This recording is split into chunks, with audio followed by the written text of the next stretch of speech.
Bonjour et bienvenue dans ce nouveau numéro de Paléoworld. Aujourd'hui je vais faire honneur à mon public canadien. Si j'ai regardé, il y en a un petit peu quand même. Et on va se rendre plus exactement en Colombie-Britannique pour parler d'un site qui a marqué l'histoire de l'évolution et l'histoire de la paléontologie. Aujourd'hui on va s'intéresser aux schistes de Burgess qui se sont formés peu après l'explosion cambrienne. Générique.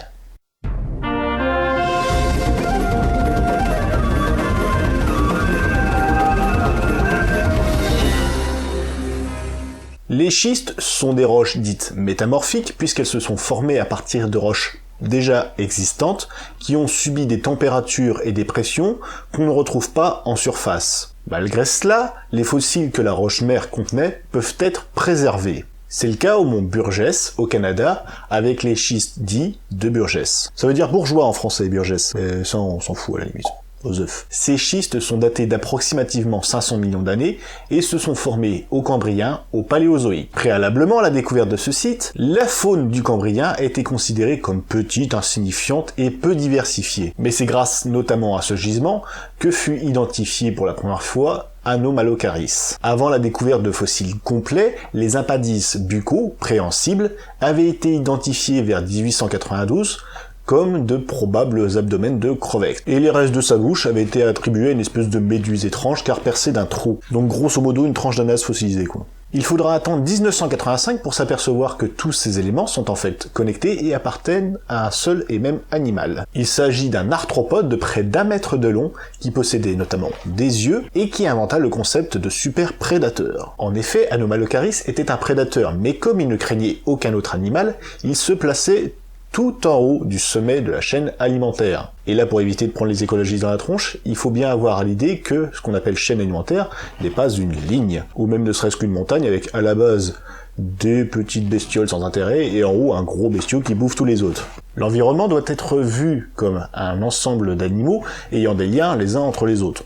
On y reviendra. La morsure d'Anomalocaris, assez caractéristique, laissait des empreintes en pointe ou en W, une marque que l'on peut retrouver à l'heure actuelle sur quelques fossiles de trilobites, marque reprise bien plus tard par Wonder Woman. Cet outil révolutionnaire dans l'histoire de l'évolution des espèces est une illustration de la course aux armements que se sont livrés ces animaux il y a près de 550 millions d'années. Cette fameuse course a conduit à ce que l'on appelle aujourd'hui l'explosion cambrienne, puisqu'elle marque l'essor de nombreuses espèces, de groupes et même d'embranchements spécifiques à cette période. Spécifiques à cette période puisque beaucoup vont s'éteindre aussi rapidement qu'ils sont apparus. Dans le lot, on peut citer Hallucigenia, un animal à la classification très incertaine, puisqu'on ne lui trouve pas d'ancêtre ni de descendant. Il ne correspond absolument à rien de ce qui se retrouve dans le registre fossile. Ce qui n'est pas du tout le cas du Pikaia, qui est le possible ancêtre de tous les vertébrés existants. Une probabilité appuyée par l'existence chez cet animal d'une longue colonne rigide dans son dos,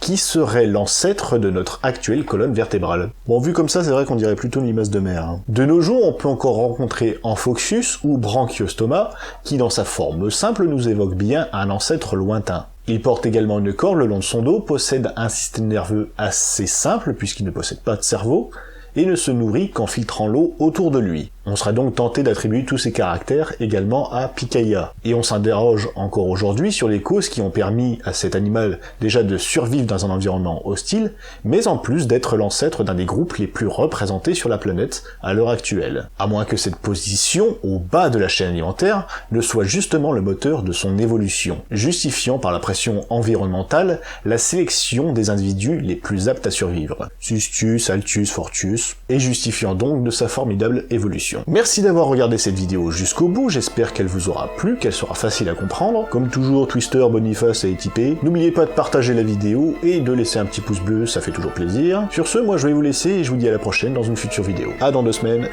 ciao.